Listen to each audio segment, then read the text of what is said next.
What's up guys, T-Mart here, and today we are going to be talking about the weapons of the Call of Duty World War II beta. I was lucky enough to be invited out to Sledgehammer Studios in San Francisco last week to check out the beta a little bit early. That's the gameplay you guys are seeing on screen right here, and I want to share what I learned with you guys. I had like 2.5 hours of playtime, got to test out just about every weapon in the beta, and I know the good and the bad. Now to start this video off, I've got a pretty big tip for you guys. So when you first load up the beta, you're going to be level 1. You're not going to have anything unlocked, no customization options. So what are you going to use? Well, your best option is going to be the infantry default class. This default class has an STG, which is one of my favorite assault rifles in the game, equipped with a reflex sight and FMJ, which is a pretty good combo. Then it's also got a pistol secondary and a frag grenade. All around, it's a super solid class. It's a great way to get off to a good start, rank up a couple of times, get some unlock tokens, and then you can start customizing your classes.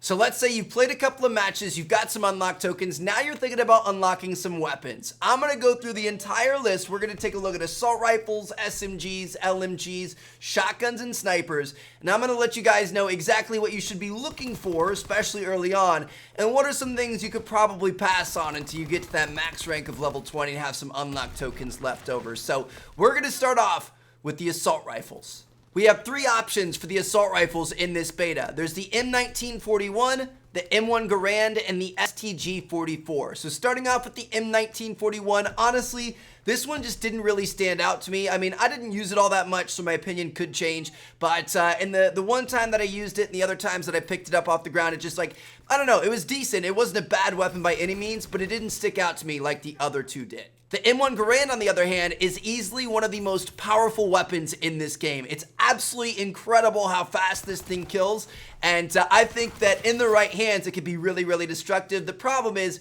obviously it's a single-shot semi-automatic weapon, so you've got to be able to shoot and aim at the same time and just be super accurate, which some people are a little bit better with like the full auto weapons where they can miss a couple of shots. The M1 is deadly if you hit everything. So if you're super, super accurate, you're good with semi-autos, I would definitely check out the M1 Garand. If not, the STG-44 is kind of like a good mix between everything.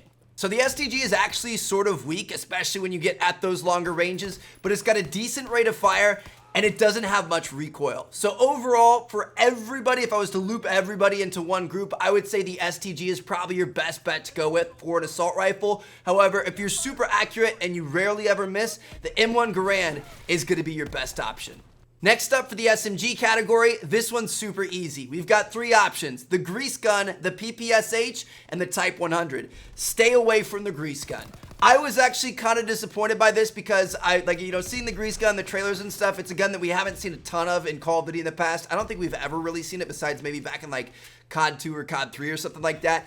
But, I was really excited to see the grease gun in action, and honestly, it's a hit marker machine. It takes forever to kill people. Anytime you get at any sort of distance, even just medium range where an SMG should still be pretty good, honestly, I found myself losing a lot of gunfights with the grease gun, so I would X that thing out. Do not use the grease gun if you don't have to. Next up, we've got the PPSH, and honestly, from my experience so far, I think this is the best gun in the beta. So this thing just absolutely melts. It's got a super high rate of fire, recoil is manageable, and it just sets people down right and left. The best part is the more you play with this weapon, the faster it gets. So it starts off being just kind of like I wasn't super impressed with it, but then when I unlock things like the quick draw and the grip and stuff like that, that's when it becomes really, really useful. And honestly, for me, I never even got to the point where I unlocked the round drum mag because I was using a bunch of different weapons in our little 2-hour time period. But some people played with nothing but the PPSH. They got the drum mag, and then it's a whole nother beast at that point. So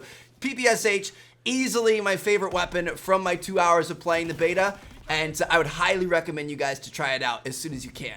Finally, the Type 100. This is another one of those weapons where I didn't get to use it a whole lot. You don't unlock it until level 9, so I got it right at the end of our play session. Didn't get too much time with it, but overall, it seemed pretty solid. It didn't jump out at me like the PPSH did, but it's definitely the better SMG of the 2 between the Type 100 and the grease gun. So for SMGs, PPSH comes in at first for me, Type 100 second, grease gun can fall off a cliff. Next up, we've got the LMGs. So unfortunately, this is one area where I can't help you guys because I didn't use any of them. There are 3 LMG options. There's the Lewis, the MG15 and the Brin. And, you know, I don't know, man, just like typically I'm not a very big LMG player in Call of Duty. I like to run around, rush around, get in people's faces. LMGs are kind of counterintuitive to that play style.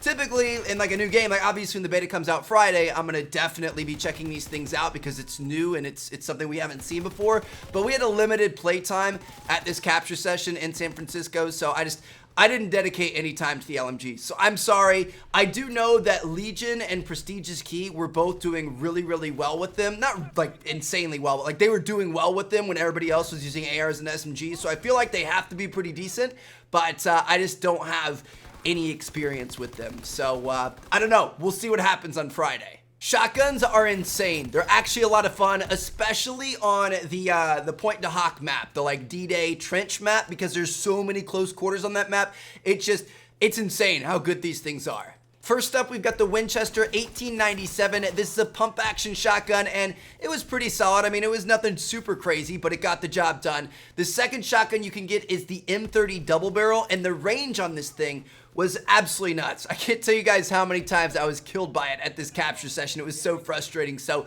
that's probably going to be a pretty good weapon, although you do have to keep in mind you only have 2 shots before you have to reload, so that's kind of the downside of that weapon. And then the third one you can get is called the toggle action. Now, I don't think anybody unlocked this. I don't know what level you unlock it at, but I didn't see anybody using it, so I can't really say what happened with that.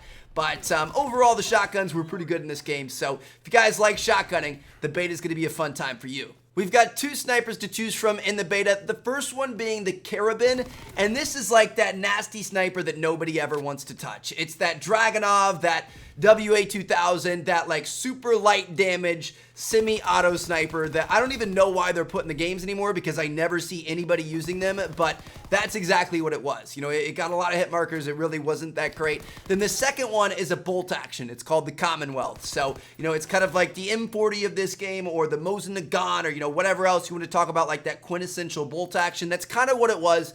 And overall, it worked pretty well. I liked it a lot. I was talking to Austin because obviously he's a much better sniper than I am. And he said that, you know, he thought it was decent. He was hoping that there was something a little bit better in the full version of the game, but he was relatively impressed with how well it worked. So if you guys are snipers, you're definitely going to want to check out the Commonwealth over the Carabin. Now finally, to cap things off, we've got the secondary handguns. So the 2 I remember are the P08 and the M1911. I'm not sure if there were other ones in there or not. The P08 was just a pistol. It was solid. I was happy with it. The one thing that I really wanted to highlight in this video is how awful the M1911 was. And we had like a little kind of like conference with like Kanji and a couple other guys after we all played. We were all in this meeting room and they're like, you know, asking for feedback. We were all giving our feedback and letting them know what we liked, what we didn't like, that sort of thing. And this is something that I totally forgot to bring up just because, like, I mean, pistol is not really that important, but I did want to make a point to say it, that it's god-awful, which is really sad for an M1911. So it's, you know, in terms of power, I think it's decent, but the biggest problem is it's got an extreme cap on the rate of fire. Like, you can only fire it like once every second or once every second and a half. It was so awkward to use, and I'm not the only one that felt this way. I talked to plenty of other people who felt the same way. It's just like, it fired so slow that you couldn't actually get kills with it, and I think I would rather have my fist than have that as a secondary. It was so bad. So hopefully Condry or somebody from Sledgehammer will end up seeing this video. I think we need a lift on that cap for the M1911. I mean, if you don't want people spraying it down, you know, 100 times a second, that's fine. But like shooting once every second or two is just way too slow that it made it useless. So there you guys have it. That's just kind of my quick little review for all the weapons in this beta, at least that we've seen so far. You guys know that in typical Call of Duty beta fashion, we usually get more stuff as the weekend goes on, or the, you know, into the second weekend. We might get some more weapons, we might get some more maps and modes and stuff like that. But that's what we're working with as of right now. So I hope you guys enjoyed the video. Thank you guys so much for watching. Enjoy the rest of this gameplay here, and I'll catch you guys later. Peace out.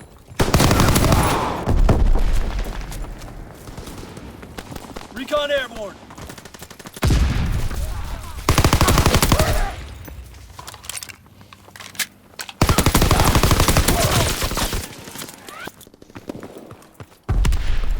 Keep moving.